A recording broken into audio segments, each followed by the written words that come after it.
Hi, everyone. Welcome to Mindful Crafts and More. I'm Katrina. If this is your first time checking out my channel, welcome. Take a look at some of my videos, and if you see some things that inspire you, consider subscribing. If you are returning, thank you so much. Welcome back. And I really appreciate you hanging out with me for a bit.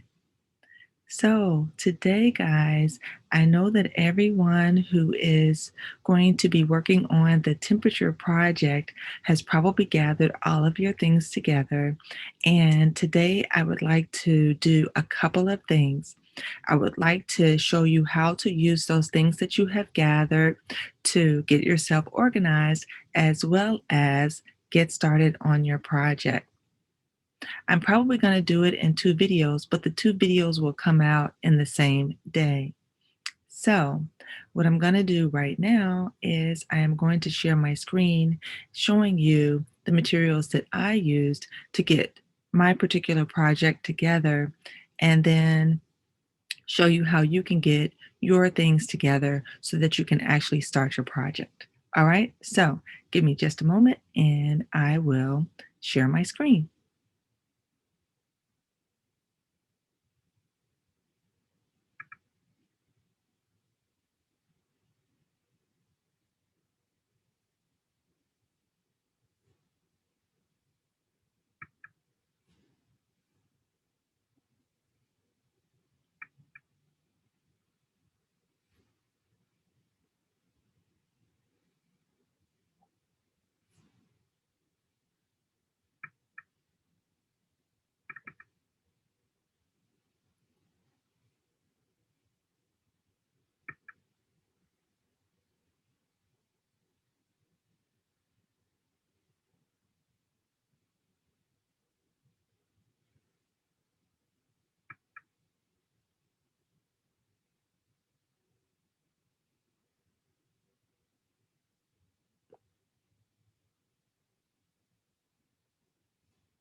Okay, guys, so here we are.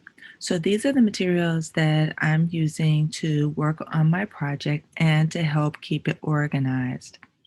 So as you can see here, I purchased a pack of colored pencils, a pack of mini clothespins, a pen to keep track of my temperatures, a set of scissors dedicated to the container that I'm going to be using, index cards in more than one size. I printed out a grid that I used to record the temperatures, and I made a color chart with my temperature ranges and the type of yarn that I'm using. I also have the pattern that I'm going to be using, and I'm going to be working on the Bohemian temperature wrap for my personal project.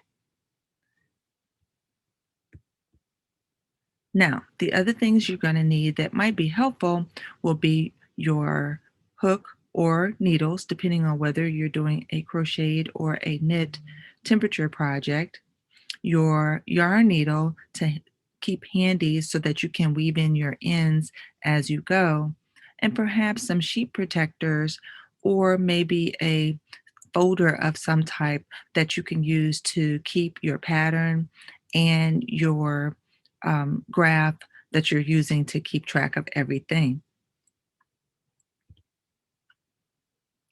All right, so this is a nice way, which is kind of playful, to keep track of your temperature ranges as well as your yarns.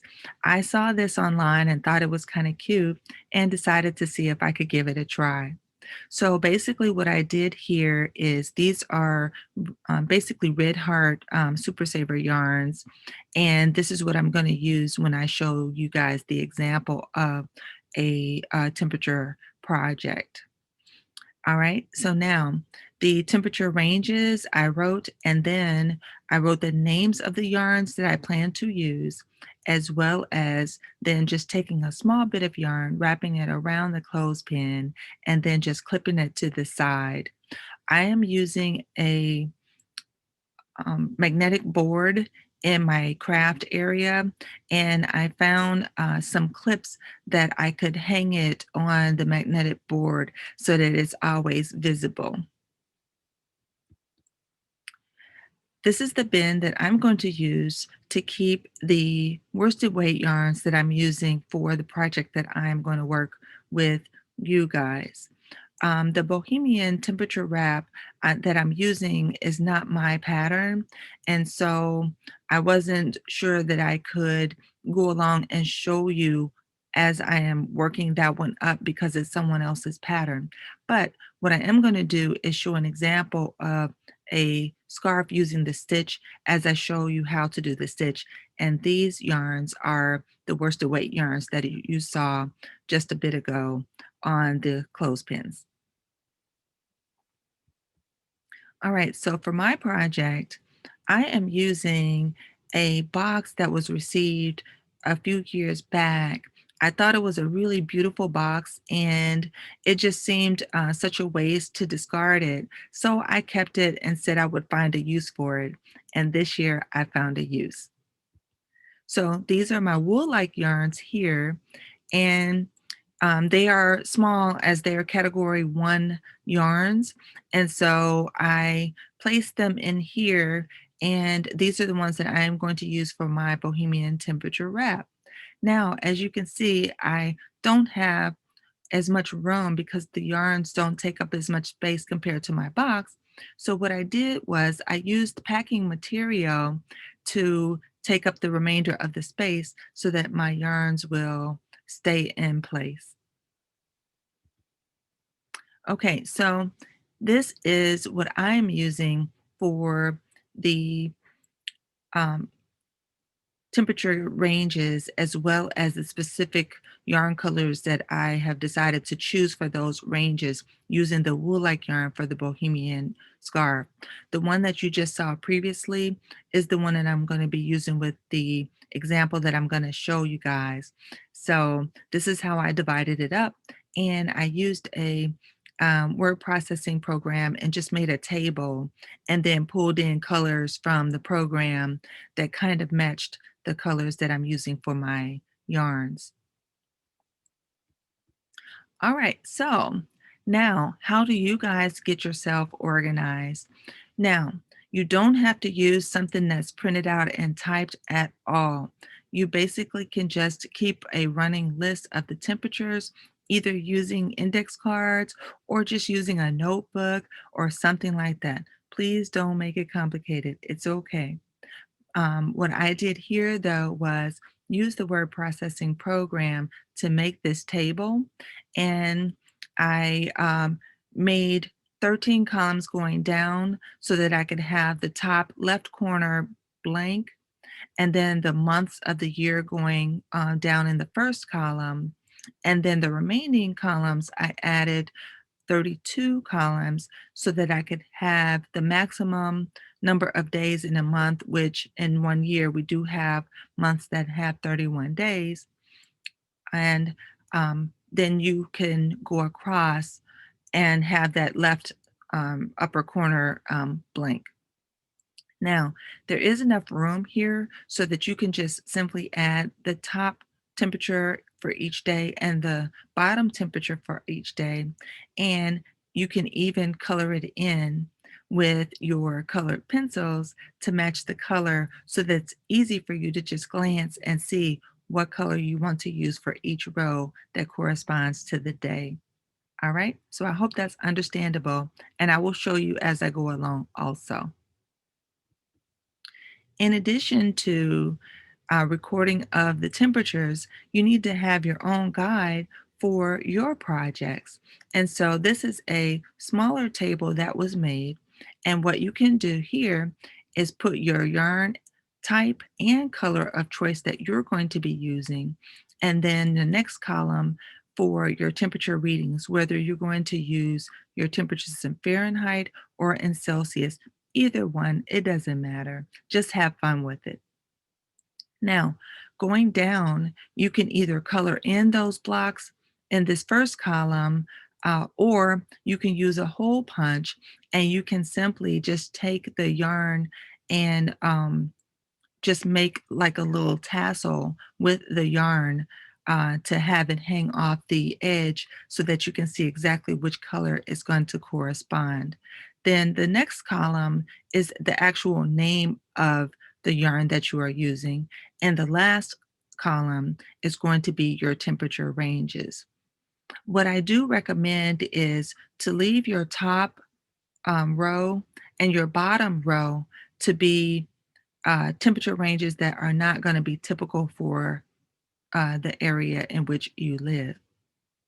And in just a second, I will explain that. All right, so I'm going to stop sharing the screen and then we're going to talk a little bit so that hopefully you can get started.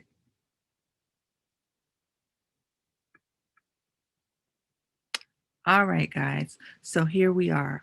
Now, how do you go about using those tools or the tools that you have already gathered to get your temperature project started? This is what I'm going to recommend for you to do. Hopefully, you have gathered the temperatures that began on January 1st of this year, but if you haven't, no worries. Actually, they have historic temperature data that you can look up online, and it's easy for you to find. I do believe there is a website that is called AccuWeather, and all you have to do is type in the area that you want to follow, and then you can go back and you can get those temperatures. So now, if you do have the temperatures, one thing that I do recommend is do a search on whatever search engine you want to use and find out what the typical temperatures are for your area. Now, for my area, it usually never gets below 23 degrees Fahrenheit, and it usually doesn't get above about 93 or 94 degrees. So, what I did was I made my very low temperature less than 20 and my high temperature greater than 95. And I assigned a color to each one of those temperature ranges. And then I took the remaining um, colors of yarn that I had, counted up the remaining colors that I had chosen, and kind of made my ranges based on that. So that's how I came up with the different colors that I have. And you can do the same.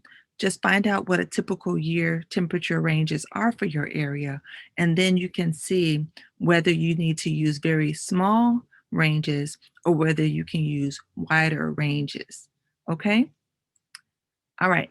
Now that you have figured that out and you have assigned them and you have organized it based on either coloring in the area or using just small snippets of your yarn to make a little small tassel, you are now ready. So grab your second chart where you have recorded your temperature lows and highs. And if you have decided to use the highs, then those are the numbers that you will use. And we are now ready to get started. All right.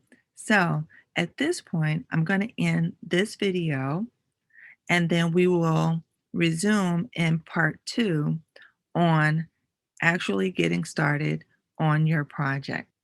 So I hope this has been helpful. And if there are any questions or concerns, please leave something in the comments below and let me know. And I will do my very best to explain it to you so that you will have success in organizing your temperature project and be ready to get it started.